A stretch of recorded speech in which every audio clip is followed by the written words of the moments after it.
Hello and welcome to the third presentation in our series, and this one is called When Helping Professionals Were Children. Now, as a helping professional, somebody in the health professions such as psychologist, psychiatrist, counselor, social worker, doctor, nurse, etc. I wonder if you're familiar with that most common phenomenon, the most challenging phenomenon of all in our very, very difficult work that we do with people, is that phenomenon in which we become triggered, that very strong emotions arise in ourselves during the course of our work with somebody. And that's because so often we are working with human pain. And the person sitting in front of us, our client, or patient if you prefer that word, I like the word client, that person's pain, their story, triggers something very powerful, an emotional reaction in us. It's absolutely common for that to happen. Now, sometimes when we're triggered by our client, this can help to inform our understanding. We're triggered to one of our own past experiences, perhaps even from our own childhood, and somehow that creates a bridge that helps us to empathize and understand our client's experience from the inside. But there are other times in which, when we're triggered, we lose our capacity to stay present, to stay grounded, to be effective in our interventions, and to be objective enough to see and understand our client as separate human beings, separate from ourselves. So sometimes this triggering can really get in our way in the day-to-day course of our practice. And typically the kind of result is that we begin to expect too much in terms of our client's recovery or healing journey. We might push them too hard, or sometimes we go the other way as a result of this triggering, and we become perhaps detached, emotionally remote and distant. And they feel a sense of emotional abandonment. So that gets in the way of it gets in the way of our effectiveness as practitioners. In the world of psychology, we call this phenomenon counter-transference. Transference is when our clients project something onto us. For instance, they elevate us to a position of power, wisdom, and authority that they wish us to have, that is beyond our truth and our reality. That's called transference, when our clients project onto us. When the therapist, sitting in the therapist chair, has their vision altered about the reality of the client through something that has been triggered for us, that's called counter-transference. It's interesting for me to note that this phenomenon has been given a name, because it just means that there's been a recognition of how entirely commonplace it is. It's not that something has gone wrong, but it's something that if we understand, we can really make use of it and we can work through it. First of all, we have to be conscious that counter-transference has happened. So overall, all of us in the health professions struggle, and sometimes we err, we make mistakes when we're working with clients, in particular clients with complex trauma, because big traumas are big triggers for us to listen to. And that's because our client's trauma has triggered our own body memory. And I will talk more about that briefly. It's as if the helplessness that we perceive in the life situation of our client triggers our own state of alarm, anxiety, our own memory, body memory of having been helpless in some stage in our own life. So the bottom line is that it's not the client that we have a difficulty with. It's not the client that we are struggling to stay present with. It is ourselves. It is ourselves. The good news is that there is great stuff that we can do with this process that ends up being healing for ourselves as the practitioner, simultaneously also healing and freeing for our clients. So let's start by understanding how this process works, so that from that I can show you a wonderful process that we can use to take care of what has come up for what I like to call the inner child. That's another term, a metaphorical term for body memory, the phenomenon that has been so well studied now of body memory.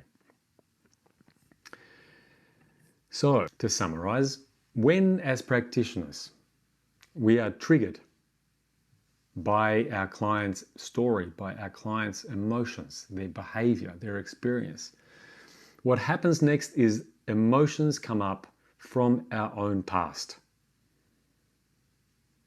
Not entirely about our client. These emotions are about an experience that we have been reminded of. And when these old emotions come up, this alters the way that we perceive ourselves and others. It leads to a perceptual change. That's where projections come from. That's where judgments come from. Now, in the world of psychotherapy, we call that countertransference in that very specific situation. And what's in fact happening is that we see our own past, or elements of our own past, superimposed over the present. It's as if we project our past over the face of our client. This is not an absolute process, but it's as if our past and the emotions that come with it complicate or color our perception of the present moment. Then, when that has happened, the reactions that we have to our client start to become misaligned with our client's real needs. And we enter a situation of strain. We become misattuned to the present moment. When we have entered a state of countertransference in our day-to-day work with one of our clients, this is because we've been triggered and we're actually reacting to something from our own past rather than to the present. And that's so important to understand, because until we become conscious that we've been triggered, we think we're responding to our actual client, when in fact we're kind of shadow boxing with someone from our own past, initially without realizing it. And that happens instead of responding. We're reacting instead of responding to the present moment. Response implies choice. When we're reacting, this is without choice. It's spontaneous and automatic and unconscious. Our clients will often activate an element of body memory. And I'd like to offer you some personal examples of how that can happen in the course of psychotherapy and counseling. Many times I have considered somebody that I'm working with as a lot more fragile than what they actually are. And it's not that they don't have emotional vulnerability, but that I underestimate the dormant strength that lies within this client. And whenever I do that, I have a tendency to overparent, overprotect, and take too long to at least ask my client a question about when they might be ready to learn some new skills that will give them new strengths to emerge from their current difficulty. When I perceive, well, better word for it, when I misperceive my client as being more fragile than they actually are, I found that's always because their story is reminding me of something from my own vulnerable moments of my past. Times when I've been a child and I've been terrified, abandoned, alone, and nobody was there to come to help, and I was paralyzed with fear. Okay, unable to speak, unable to move. It's so easy to project that onto our clients. Just because they're afraid doesn't always mean that they are in a state of paralysis. There are, on the other hand, times when I have failed to see the depth of fragility in my clients, the depth to which their early traumas have rendered them so terrified that they're almost unable to speak. And if I block off the depth of my client's helplessness, that's a time in which my error is to start expecting too much, to come in too soon with a kind of a solutions focus before I have gone anywhere near far enough helping my client to feel safe. Because nobody can move forward up until they know what it's like to feel emotionally safe, held. That means when there are no expectations on them. And that's also a very common projection that happens in the helping professions, where in a sense we expect our clients to be very grown up when in fact they're very regressed, frightened and small. Sometimes that happens because what is triggered in us when we see the helplessness of our client and their neediness, how much they depend on us to take our time, to be patient. What gets triggered in us potentially is a time in our life, in our past, when somebody, who knows, perhaps an elder or somebody who was ill in our family, demanded too much from us and we felt smothered, we felt strangled, we felt burdened, and we got to a point that we just couldn't stand the neediness of this other person, and that memory remains written into our bodies. We then later in life become a little reactive when we see a needy person. So our perception is riddled with past experience, and that gets in the way. Another example is, and this is so common and so familiar for many, many people in the helping professions, is when we overwork, when we give far more than we can organically give, and we burn out or we get ill. What is it that's being triggered in us? Perhaps the body memory of a time, a real experience when if we did not help or rescue somebody in our family or a friend, even a parent perhaps, that person would have not been able to cope.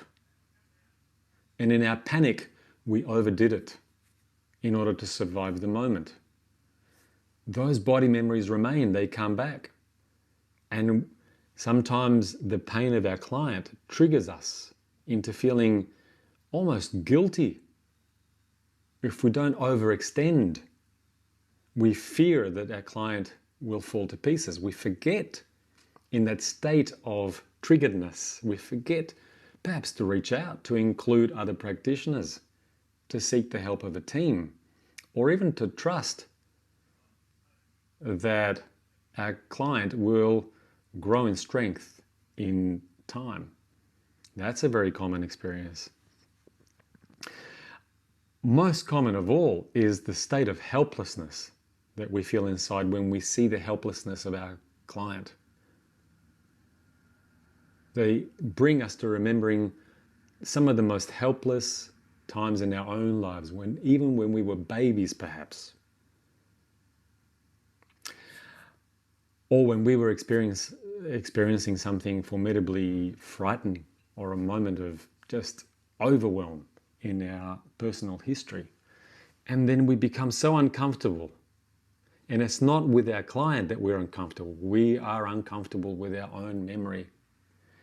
Sometimes that causes us to be detached, where instead of staying present, we intellectualize